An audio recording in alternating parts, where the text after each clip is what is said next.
Rain hammered against the windows of the Laurent mansion the night Seraphina Laurent buried her father.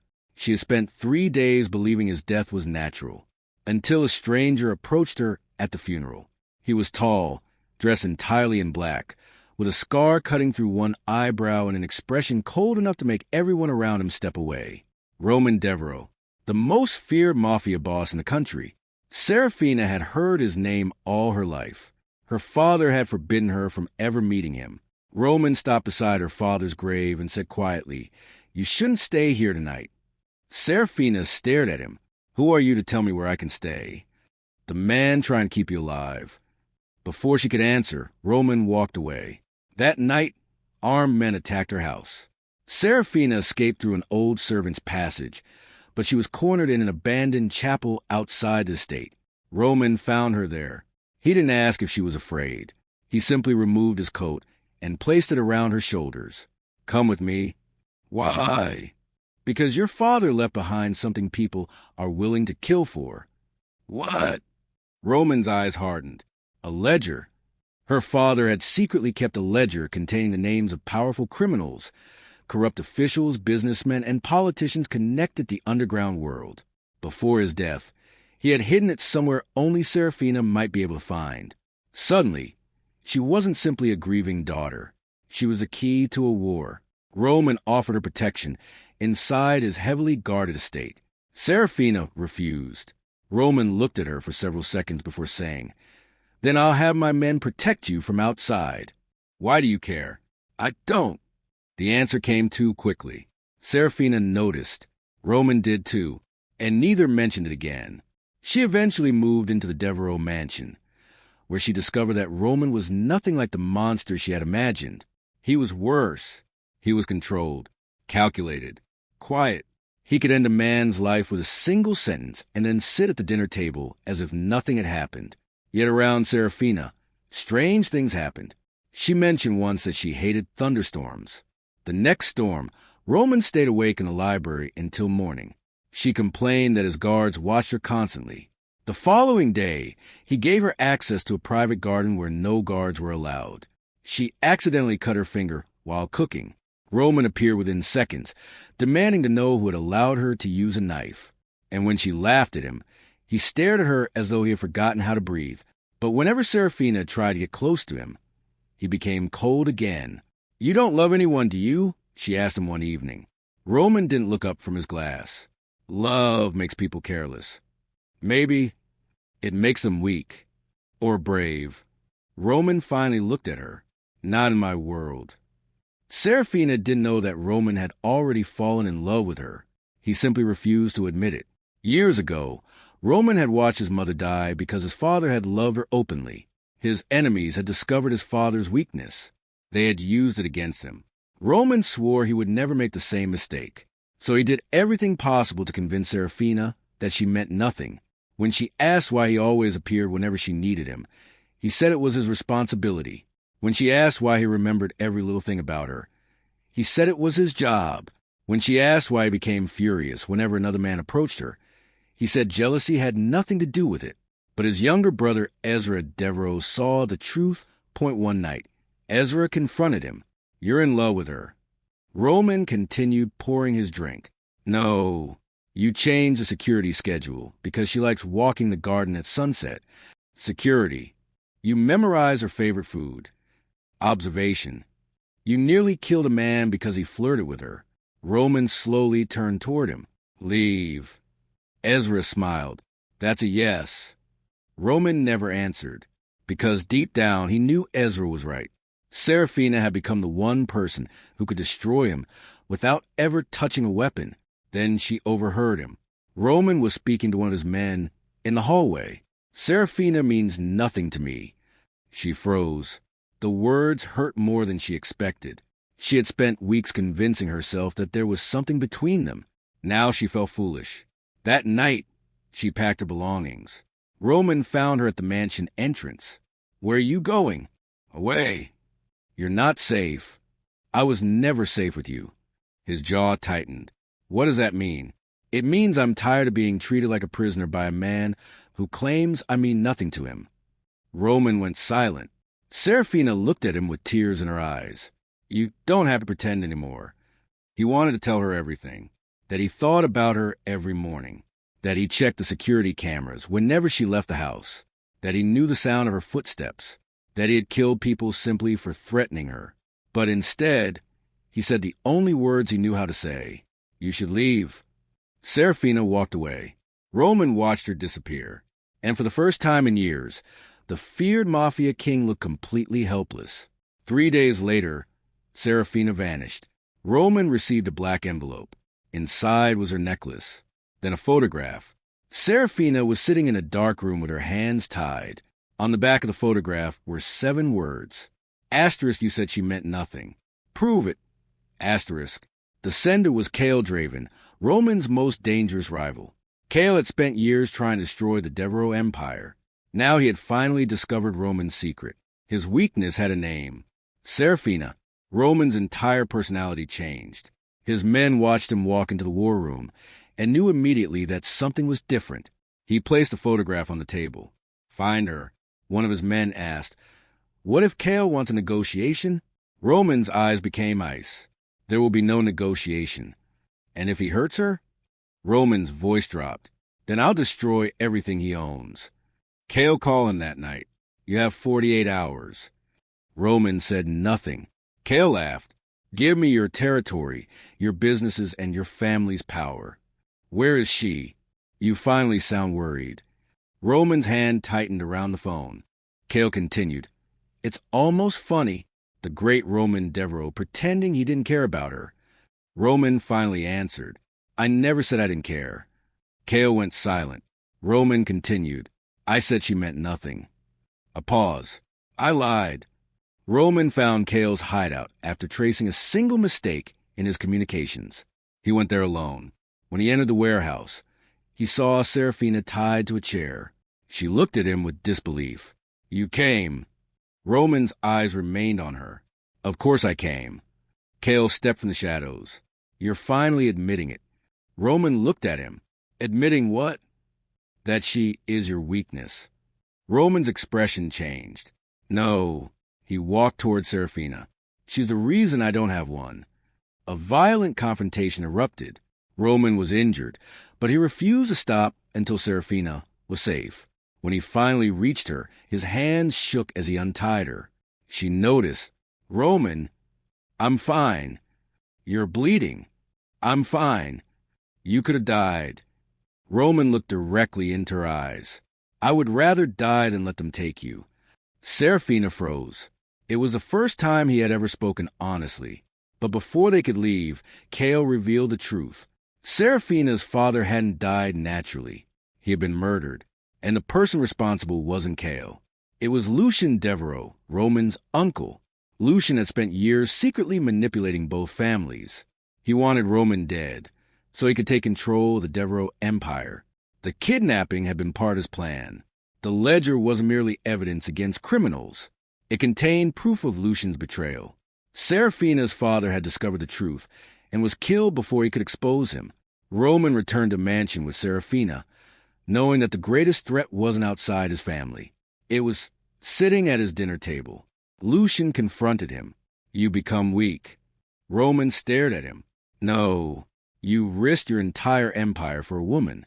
Roman glanced toward Seraphina, then back at his uncle. You taught me that a man's greatest mistake is having something to lose. Lucien smiled. And you do. Roman stepped closer. Yes. His voice became dangerously calm.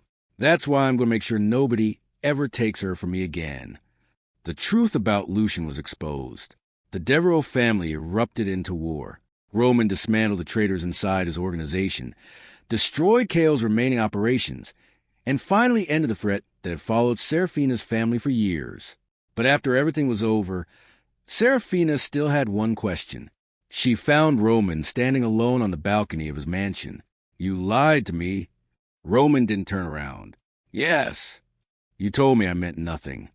I was trying to protect you. By breaking my heart, Roman finally faced her. I thought if you hated me, you'd stay away from me.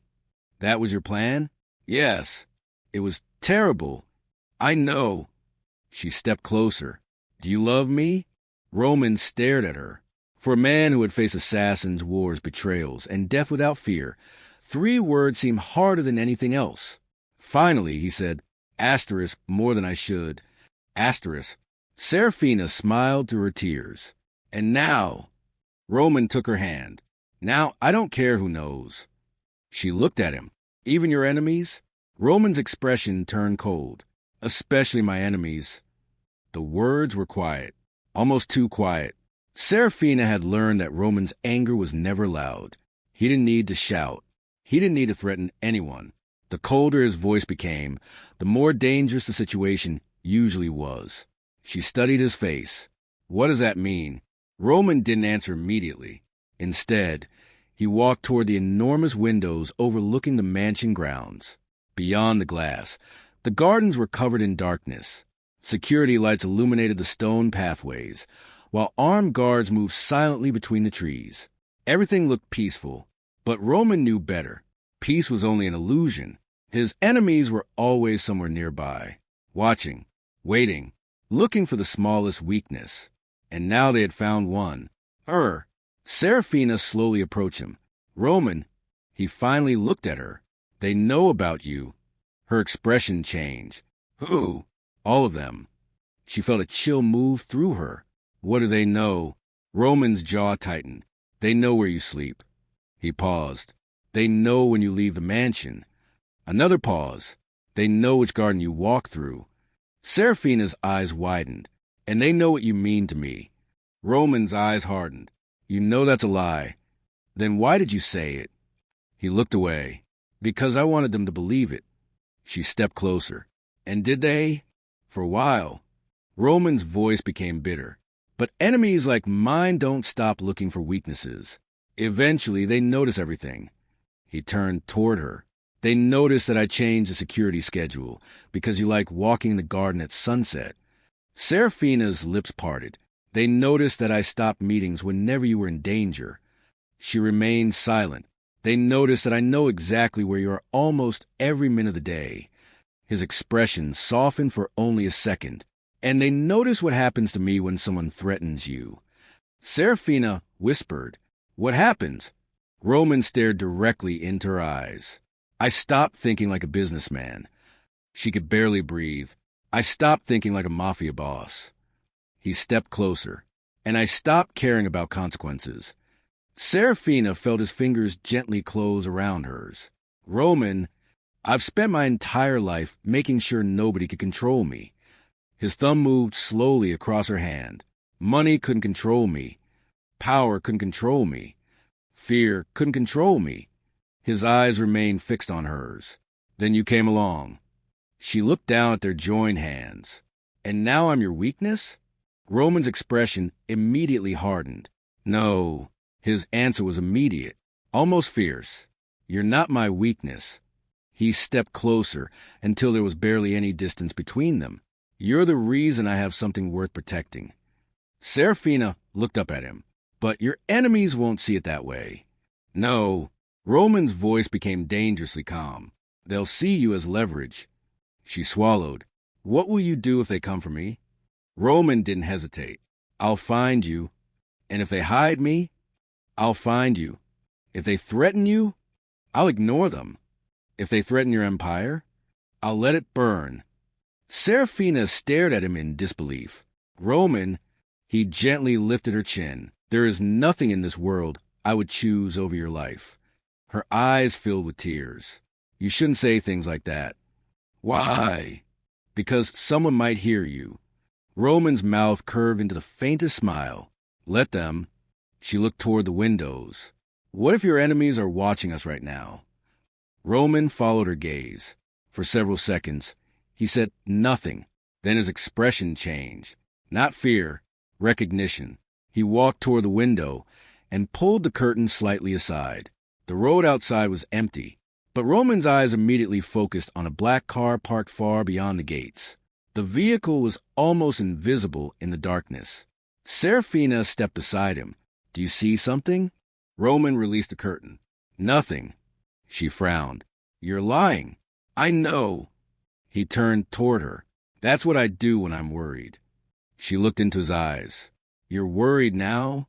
Roman slowly nodded, for the first time in a very long time.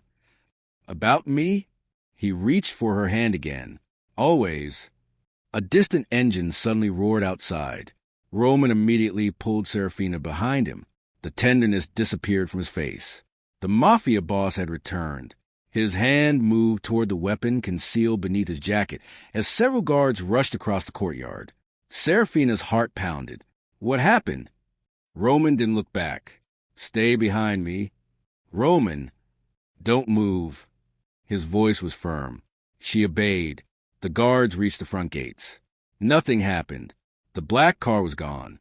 Roman remained completely still. Then one of his men hurried inside. "Boss!" Roman turned. "What?" The man's face was pale. "We found something outside." He handed Roman a small black envelope. Roman opened it. Inside was a photograph. His expression changed instantly. Seraphina noticed. "What is it?" Roman didn't answer. She stepped closer. "Roman." He finally turned the photograph around. It was a picture of Seraphina walking alone through the garden, taken earlier that same evening. On the back, written in black ink, were 6 words. "We know what she means to you." Seraphina's face went pale. Roman stared at the message. For several seconds, nobody spoke. Then Roman slowly folded the photograph in half. Roman's expression became terrifyingly calm. "Lock the mansion down." The guards immediately moved. "Double the perimeter." "Yes, boss." "Check every entrance. Front gate, garden, garage, underground passage. I want every camera checked." "Yes, boss." "No one enters." "Yes, boss." "No one leaves." Roman looked toward Seraphina. For a brief moment, his eyes softened. Then he turned back to his men. "And find whoever took this photograph." One of the guards hesitated. "And if we find them?" Roman's face became cold. "Bring them to me." The guard nodded and quickly walked away. Roman waited until the room was almost empty before turning toward Seraphina. She could see something different in his eyes now. Not anger, not fear, something far more dangerous. Determination. He walked toward her and gently placed both hands on her shoulders. "From this moment on, you don't walk anywhere alone. Roman, you don't leave this mansion without me. But no arguments." His voice was calm, but there was an unmistakable finality behind it. "You don't trust anyone you don't know. If someone approaches you, you call me. If you hear something unusual, you call me. If you feel that something is wrong." He paused. "You run to me." Seraphina stared at him. "You really think they're going to come after me?" Roman's jaw tightened. "They already have." Her eyes dropped toward the photograph. "But what if they already know everything about us?" Roman stepped closer. "Then they'll learn the worst mistake they could have made." "What mistake?" His answer came without hesitation. "Thinking that hurting you would make me surrender." He leaned closer. "It won't." His voice dropped to a whisper. "It will make me come for them." He pulled her gently against his chest. Seraphina froze. For several seconds, neither of them spoke. She could hear his heartbeat beneath his shirt. For the first time since she had known Roman, it wasn't steady. It was fast, uneven, human. She slowly looked up at him. "You're scared." Roman didn't answer. "Roman." His eyes closed briefly. "I should have known they were watching." Seraphina pulled back slightly and looked at him. "You can't protect me from everything." Roman's eyes met hers. "I know." "Then why are you acting like you can?" "Because I don't know how to do anything else." The honesty in his voice surprised her. He looked away for a moment before continuing. "I've spent years believing that if I controlled everything around me, nobody could hurt the people I cared about." His eyes returned to hers. "Then I realized there was one thing I couldn't control." "What?" His answer was barely audible. "You." Seraphina's eyes filled with emotion. Roman gently brushed a strand of hair away from her face. "And that's what scares me." She whispered, "You're afraid?" Roman gave a faint, bitter smile. "Only when it comes to you." She stared at him, and suddenly she understood. Roman wasn't afraid of losing his empire. He wasn't afraid of death. He wasn't even afraid of his enemies. He was afraid of losing her. A sharp sound suddenly came from somewhere outside. Roman immediately turned toward the window. His entire body stiffened. Within seconds, the tenderness vanished from his face. The Mafia boss had returned. He stepped in front of Seraphina, instinctively, shielding her from the window. "Stay behind me." Seraphina looked at him. "What was that?" "I don't know." His eyes remained fixed on the darkness beyond the glass. Then he quietly reached for his weapon. Outside the mansion gates, a black vehicle slowly disappeared into the night. Roman watched it until it was completely gone. Someone had been watching, and now they knew something Roman had spent years trying to hide. Seraphina wasn't merely someone he loved. She was the one person capable of making the most feared man in the country afraid. And somewhere in the darkness, someone was already preparing to use that weakness. Someone was waiting for Roman to make his next move,